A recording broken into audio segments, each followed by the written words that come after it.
স্বাগতম আজকের ক্লাসে। আজকে আমরা পড়ব অষ্টম শ্রেণীর বিজ্ঞান বইয়ের প্রথম অধ্যায়ের দ্বিতীয় পর্ব। আমরা প্রথম পর্বে যেগুলো শিখেছি আজকে তারপর থেকে জানানোর চেষ্টা করবো ইনশাআল্লাহ। কালকে আমরা শিখেছি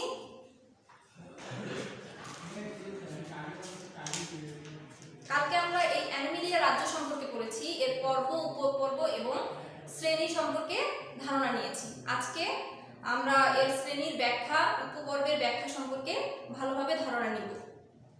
তো কালকে আমরা জেনেছি এর পর্ব কয়টি? 9টি। অ্যানিমেলিয়া রাজ্যের পর্ব হচ্ছে 9টি। অ্যানিমেলিয়া রাজ্যের পর্ব হচ্ছে 9টি। প্রথম 8টি হচ্ছে অমেরুদণ্ডী প্রাণী এবং পরের যে একটি আছে কর্ডাটা, সেটি হচ্ছে মেরুদণ্ডী প্রাণী। তো আমরা আজকে কর্ডাটা পর্বের প্রাণী নিয়ে আলোচনা করব। কর্ডাটা পর্বের প্রাণীকে আবার তিনটি উপপর্বে ভাগ করা যায়। কর্ডাটা পর্বের প্রাণীটা আসলে হচ্ছে মেরুদণ্ডী প্রাণী যাকে বলে সেগুলো। তো এখানে কর্ডাটা পর্বের প্রাণীতে বৈশিষ্ট্য কি কি বিদ্যমান থাকবে? কর্ডাটা পর্বের প্রাণীতে নটোকর্ড বিদ্যমান থাকবে। তাহলে নটোকর্ডটা কি? কর্ডাটা পর্বের প্রাণীতে আমি লিখেছি নটোকর্ড বিদ্যমান থাকবে। তো নটোকর্ডটা কি? নটোকর্ড হচ্ছে নরম, নমনীয়, খণ্ডায়িত, অখণ্ডায়িত দন্ডাকার এবং দৃঢ় এমন একটি অঙ্গ। এবং প্রাথমিক অবস্থায় এদের স্নায়ুজ, লার্ভা দশায় এদের নটোকর্ড থাকে। তো এরপরে যে কর্ডাটা পর্বের যে উপপর্ব রয়েছে, কর্ডাটা পর্বের 3টি উপপর্ব রয়েছে, আমরা এর আগের ক্লাসে জেনেছি। একটি হচ্ছে urochordata, cephalochordata, vertebrata. Urochordata, cephalochordata, vertebrata. তো ইউরোকর্ডাটা কি? ইউরোকর্ডাটার বৈশিষ্ট্যটা কি রকম হবে? দেখো, আমি তোমাদের বোঝার সুবিধার্থে এখানে লিখে রেখেছি। বন্ধুরা, এখানে দেখতে পাচ্ছ তোমরা প্রাথমিক অবস্থায় ফুলকারন্ধ্র, স্নায়ুজ থাকে। তাহলে প্রাথমিক অবস্থায় মানে শুরুর অবস্থায় ইউরোকর্ডাটাতে ফুলকারন্ধ্র, স্নায়ুজ বিদ্যমান থাকবে এবং লার্ভা দশায় লেজে নটোকর্ড থাকবে। তো নটোকর্ড সম্পর্কে আমরা আগে পড়েছি। তাহলে লার্ভা দশায় লেজে অর্থাৎ প্রাণীর লেজে নটোকর্ডটি বিদ্যমান থাকবে। তারপর আসি আমরা হচ্ছে তারপরের উপপর্বে সেফালোকর্ডাটা। পরের পর্বটি হচ্ছে সেফালোকর্ডাটা। সেফালোকর্ডাটা হচ্ছে কর্ডাটা পর্বের একটি উপপর্ব। সেফালোকর্ডাটা হচ্ছে কর্ডাটা উপপর্বের একটি উপপর্ব। উপপর্বে সেফালোকর্ডাটার যে বৈশিষ্ট্যগুলো রয়েছে আমি এখানে শর্ট করে লেখার চেষ্টা করছি। দেখো এখানে কি লিখছি? নটোকর্ড বিদ্যমান, দেখতে মাছের মতো। নটোকর্ড বিদ্যমান, দেখতে মাছের মতো। ঠিক আছে? তো নটোকর্ড আমরা আগে পড়েছি। নটোকর্ড কি করেছি? নরম, নমনীয়, দন্ডাকার, দৃঢ়, অখণ্ডায়িত একটি অঙ্গ। তো এখানে কি নটোকর্ড বিদ্যমান থাকবে, দেখতে মাছের মতো। তাহলে নটোকর্ডটা হচ্ছে নরম, নমনীয়, দন্ডাকার, দৃঢ়, অখণ্ডায়িত একটি অঙ্গ, যেটা পরবর্তীতে আমাদের মেরুদণ্ডে পরিণত হয়। কিন্তু কর্ডাটা পর্বের যে এই দুইটা উপপর্ব রয়েছে, এই দুইটা উপপর্বে নটোকর্ড পরিবর্তিত হবে না, অপরিবর্তিত থাকবে। তারপর আসে আমরা হচ্ছে ভার্টিব্রাটা। তারপর কোথায় আসলাম আমরা? ভার্টিব্রাটায়। ভার্টিব্রাটা হচ্ছে কর্ডাটা পর্বের একটি উপপর্ব এবং ভার্টিব্রাটা পর্বে যে প্রাণীগুলো রয়েছে সবগুলোই মেরুদণ্ডী প্রাণী, অর্থাৎ এদের ক্ষেত্রে নটোকর্ডটি মেরুদণ্ডে পরিণত হয়। আমি কি বলছি বন্ধুরা, আবার বুঝো। দেখো, ভার্টিব্রাটা হচ্ছে কর্ডাটা পর্বের একটি উপপর্ব এবং ভার্টিব্রাটা পর্বের সকল প্রাণী হচ্ছে মেরুদণ্ডী প্রাণী এবং ভার্টিব্রাটা পর্বের যে নটোকর্ড, প্রাথমিক অবস্থায় যে কর্ডাটা পর্বের প্রাণীদের নটোকর্ড বিদ্যমান থাকে সেটা পরবর্তীতে মেরুদণ্ডে পরিণত হয়।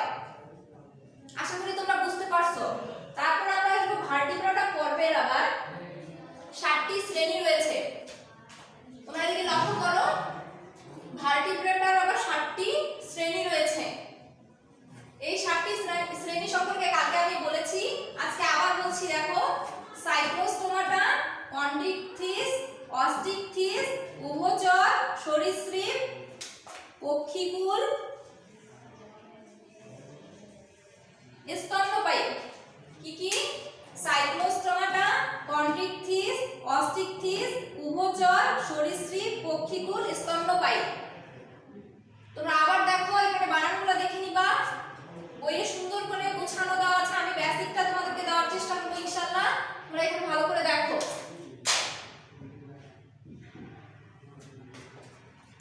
তো ভার্টিব্রাটাটা কি? ভার্টিব্রাটা হচ্ছে কর্ডাটা পর্বের একটি উপপর্ব। এই উপপর্বের আবার 7টি শ্রেণী রয়েছে। উপপর্বের আবার 7টি শ্রেণী রয়েছে। এখানে লিখে দিয়েছি 7টি শ্রেণী রয়েছে। প্রথমটা হচ্ছে সাইক্লোস্টোমাটা, দ্বিতীয়টা হচ্ছে কন্ট্রিকথিস, তৃতীয়টা হচ্ছে অস্টিকথিস, তারপর হচ্ছে উভচর, সরীসৃপ, পক্ষীকুল, স্তন্যপায়ী। এই সবগুলোই কি? মেরুদণ্ডী। এই সবগুলো প্রাণী হচ্ছে, সবগুলো শ্রেণীর প্রাণী হচ্ছে মেরুদণ্ডী প্রাণী। তো আমরা প্রথমে যাব সাইক্লোস্টোমাটা সম্পর্কে জানবো। সাইক্লোস্টোমাটা সম্পর্কে জানবো। সাইক্লোস্টোমাটার বৈশিষ্ট্য কি আমরা একটু দেখি। আইস বা পাখনা নেই, লম্বা দেহ, মাছের মতো দেখতে। এখানে কি বলছে? সাইক্লোস্টোমাটাতে যে প্রাণীগুলো থাকবে সেই প্রাণীগুলোর বেসিক যে বৈশিষ্ট্যগুলো আছে সেগুলো হচ্ছে আইস থাকবে না, পাখনা থাকবে না, লম্বা দেহ, লম্বা আকৃতির হবে এবং মাছের মতো দেখতে হবে। তবে মাছ না, মাছের মতো দেখতে হবে, এখানে বলে দিয়েছে। তারপর হচ্ছে কন্ট্রিকথিস। কন্ট্রিকথিসটা কি? কন্ট্রিকথিসের বৈশিষ্ট্যগুলো কি কি হবে দেখো। এখানে আমি লিখে দিয়েছি প্লাক এর আইস, 5 থেকে 7 জোড়া ফুলকা ছিদ্র থাকবে, কানকো নেই এবং এটা হচ্ছে উদাহরণ।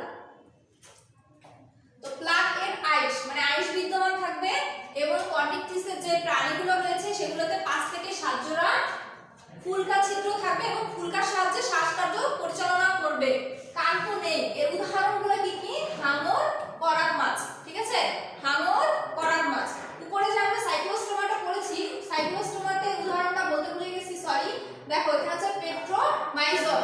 এটা দেখতে কিন্তু মাছের মতো, মাছ নয়, আইস থাকবে, আইস এবং পাখনা কিছুই থাকবে না, দেখতে মাছের মতো। তারপর কন্ট্রিকথিস বললাম হচ্ছে আইস বিদ্যমান থাকবে, 5 থেকে 7 জোড়া ফুলকারন্ধ্র থাকবে, যে যার সাহায্যে এই ফুলকারন্ধ্রের সাহায্যে শ্বাসকার্য পরিচালনা করবে এবং এর কাণ্ড থাকবে না। এবং উদাহরণ হচ্ছে হাঙর, করাত মাছ। তারপর দেখো অস্টিকথিস। অস্টিকথিস, অস্টিকথিসটা কি? ভার্টিব্রাটা উপপর্বের একটি শ্রেণী। ভার্টিব্রাটা উপপর্বের একটি শ্রেণী। এই অস্টিকথিসের যে বৈশিষ্ট্যগুলো আছে আমি শর্ট করে লেখার চেষ্টা করেছি। দেখো সাইক্লোয়েড, গ্যানএড, টিনএড, আইস দ্বারা যুক্ত, আইস থাকবে, 4 জোড়া ফুলকা থাকে, এর মধ্যে এই জিনিসগুলো থাকবে। অর্থাৎ অস্টিকথিস পর্বের যে প্রাণীগুলো রয়েছে সেগুলোতে সাইক্লোয়েড, গ্যানএড, টিনএড নামক আইস থাকবে এবং 4 জোড়া ফুলকা থাকবে, যে ফুলকার সাহায্যে সে কি করবে? শ্বাসকার্য পরিচালনা করবে। তারপর দেখো কি আছে? উভচর। তারপর আছে উভচর। উভচর পর্বের প্রাণীগুলো কি হবে দেখো। উভচর পর্বটি হচ্ছে ভার্টিব্রাটা উপপর্বের একটি শ্রেণী। ভার্টিব্রাটা উপপর্বের একটি শ্রেণী। এই উভচর উপপর্বে শ্রেণীতে যে বৈশিষ্ট্য হবে, উভচর শ্রেণীর যে প্রাণীগুলো রয়েছে তাদের যে বৈশিষ্ট্যগুলো হবে আইসবিহীন, পাতলা, শীতল রক্ত। আমরা একটা উদাহরণ হিসেবে দেখি। আমি এখানে উদাহরণ হিসেবে কি লিখেছি? ব্যাঙ। আমি উদাহরণ হিসেবে ব্যাঙকে লিখেছি। এখানে সোনা ব্যাঙ, চুনো ব্যাঙ, সব ধরনের ব্যাঙ। তো এই ব্যাঙের বৈশিষ্ট্যগুলো যদি আমরা খেয়াল করি, আমরা ব্যাঙ সবাই নিশ্চয়ই দেখেছি, আমরা প্রত্যেককেই ব্যাঙ দেখেছি নিশ্চয়ই। তো ব্যাঙের বৈশিষ্ট্যগুলো যদি আমরা লক্ষ্য করি তাহলে উভচরের বৈশিষ্ট্যগুলো আমরা বুঝতে পারবো। ব্যাঙের বৈশিষ্ট্যগুলো যদি আমরা দেখি, ব্যাঙের শরীরে কি আইস আছে? নাই।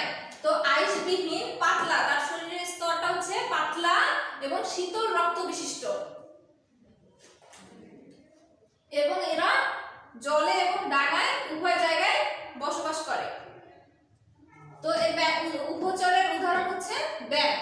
তারপর হচ্ছে সরীসৃপ। সরীসৃপটা কি? সরীসৃপ হচ্ছে ভার্টিব্রাটা উপপর্বের একটি শ্রেণী। ভার্টিব্রাটা উপপর্বের একটি শ্রেণী।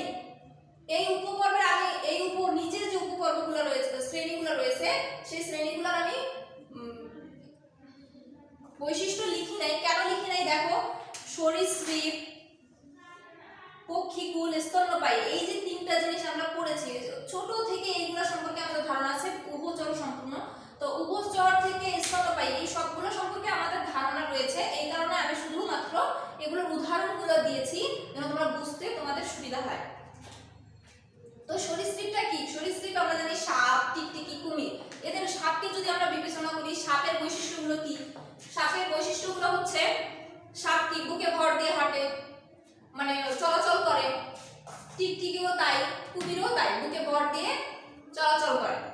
তো সাপের শরীরে আইস আছে, তারপর এদের শরীর পুরু এবং মেরুদণ্ড বিদ্যমান। তাহলে এর উদাহরণ থেকে আমরা এর বৈশিষ্ট্যগুলো পরিলক্ষণ করতে পারি, ঠিক আছে।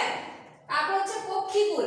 পক্ষীকুল বলতে পক্ষী বলতে পাখি, পক্ষী বলতে হচ্ছে পাখি, পক্ষী হচ্ছে পাখি। তাহলে পাখির যে উদাহরণ হিসেবে আমি কি দিয়েছি, কবুতর, হাঁস।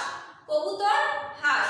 তো পক্ষীকুল বলতে সমগ্র পাখিকে বোঝায়। এদের পালক থাকবে, এরা উড়তে পারবে, তারপর এদের মেরুদণ্ড বিদ্যমান থাকবে, এগুলি। স্তন্যপায়ী। স্তন্যপায়ী হচ্ছে কি, স্তন্যপায়ী উদাহরণ কি দিয়েছি, মানুষ এবং বাঘ দিয়েছি। অর্থাৎ স্তন্যপায়ী প্রাণীরা হাঁটাচলা করতে পারে। এই উদাহরণ সম্পর্কে হয়তো তোমাদেরকে আর ব্যাখ্যা দেওয়ার প্রয়োজন নেই, তোমরা ভালো বুঝো। আচ্ছা দেখো, তো এই যে আমরা অধ্যায়টা পড়লাম, আমরা যে অষ্টম শ্রেণীর বইটির এই অধ্যায়টা সম্পর্কে পড়লাম, প্রাণীর শ্রেণীবিন্যাস সম্পর্কে জানলাম। এইটা যদি আমরা না জানতাম, এই সমগ্র প্রাণী জগৎকে কি আমরা ব্যাখ্যা করতে পারতাম? খুব সহজেই পারতাম না।